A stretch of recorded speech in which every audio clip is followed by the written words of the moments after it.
Hello, my name is Melanie.Velez, and this is my PAD 747 tab podcast. My tab topic is Geographic Information Systems, also known as GIS, and crime mapping.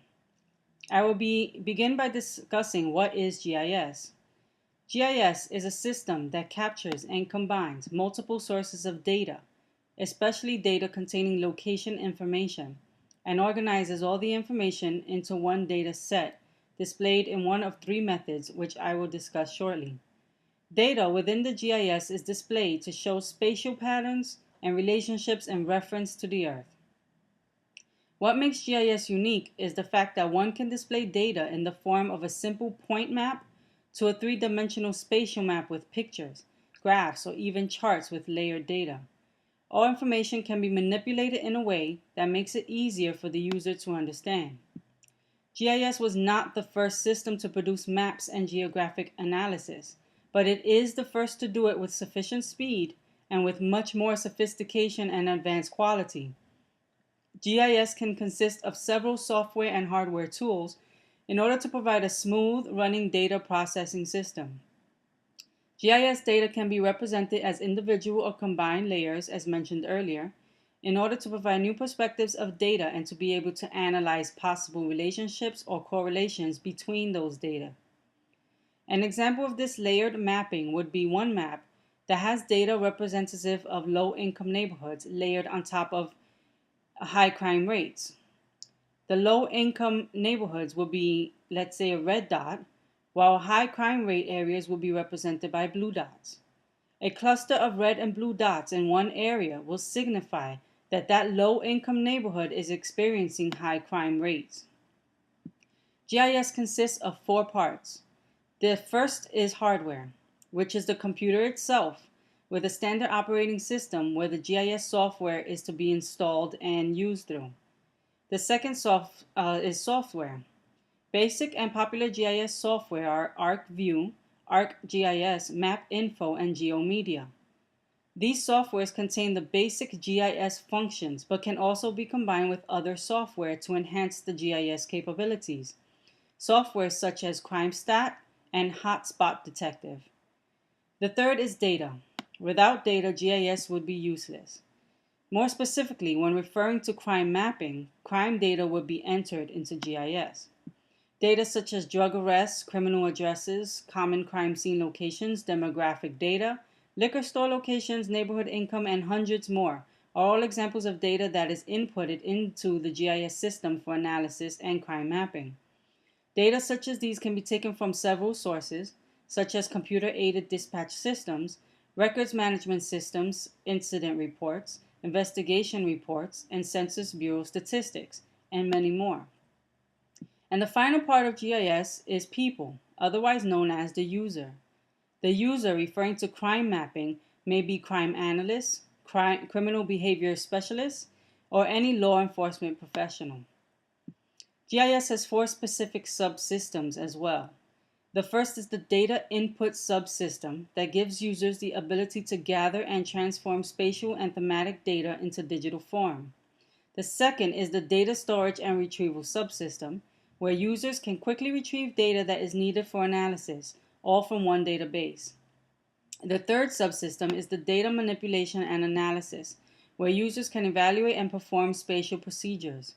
And finally, the data output subsystem, where users can create maps, reports, or charts as a form of representing their data, which can be generally one of three different ways. Those three ways are the database or attribute view. Information here is in the form of a table with columns and rows. Columns could be types of crimes, while rows could represent sex of offenders, age, and location of incident. Within the database, information can be manipulated and easily accessible. The second form of viewing data in GIS is the model view. The model view looks like a basic model that is used to represent interconnecting relationships, such as the basic model you can see when one represents their family tree. The third and very commonly used form of viewing GIS information is the map view. The map view can be represented by either raster or vector methods. The raster method creates maps that look like cells or bitmaps, and these cells represent the data. The vector method is more commonly used as it contains points, lines, curves, and shapes on the map to represent data and looks more like any common map you can see today. GIS maps can also consist of images of locations and specific regions. Now we'll get into GIS and its use in crime mapping.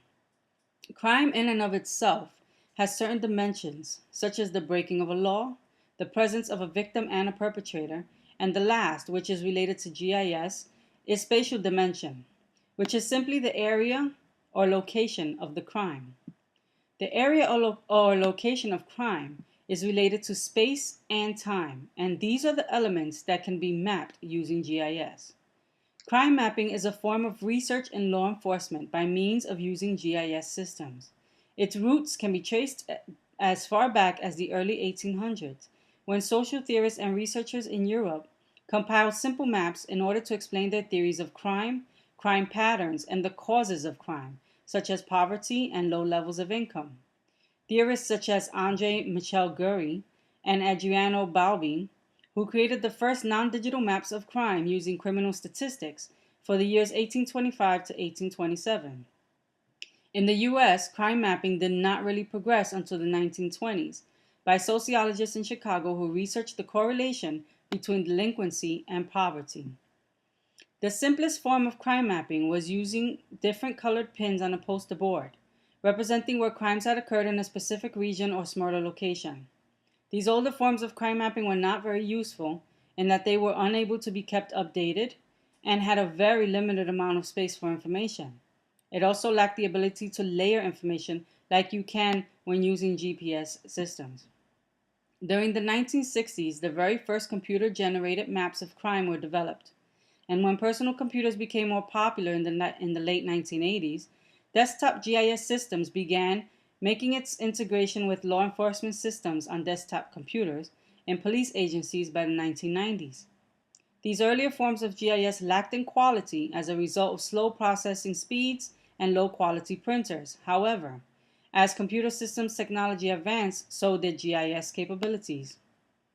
In 1988, there was a total of 44 grants given by the federal government for the development of GIS systems into police agencies, and beginning in the mid-1990s, GIS was given even more attention with the introduction of federal funding programs, such as the Violent Crime Control and Law Enforcement Act, the Crime Mapping and Analysis Program, and the Making Officer Redeployment Effective Program, also more commonly known as MORE, which provided funding for law enforcement agencies to obtain crime mapping systems and programs. Today, crime mapping is used by police agencies to analyze and compare crime data and statistics in order to establish crime patterns and trends, such as, for example, that liquor store locations determine where there will be high rates of public intoxication arrests. It is also used to track criminal behavior and can lead to finding and arresting a perpetrator. GIS also helps to predict future crime occurrences. More recently, GIS has been used to help police agencies determine where to assign more patrol or lessen patrol as a result of high crime analysis. Also, GIS can be used to determine where a new precinct should be located, or if an already established precinct is not really needed in that area any longer. In New York City, GIS is a major function of CompStat. GIS is used to determine high crime or hotspot areas, and when these areas are located, CompStat is used to combat crime in those specific areas. One of the major advantages of using GIS with CompStat is that GIS now reveals certain crime statistics that run across different precinct boundaries. Whereas before, two precincts with the same drug dealing problem would not have noticed that they had the same street gang, for instance, dealing drugs within their same boundaries. Now with GIS, they will be able to identify this issue and maybe work together to solve the problem, or just one precinct will be assigned to combat the problem while the other precinct can work on other cases or issues. In 2001, a Police Foundation survey of American police departments showed that 70% of large police departments and 40% of smaller ones were all incorporating crime mapping and GIS software. I, for one, believe that the introduction of GIS technology into existing police systems has been a major breakthrough in crime prevention and prediction, and the growing number of police agencies utilizing this software is only going to keep growing. Because GIS technologies are constantly being improved, crime mapping using GIS will most likely follow in its footsteps, with the development of newer and more innovative means of predicting and combating crime. This concludes my TAB podcast, and thank you for listening.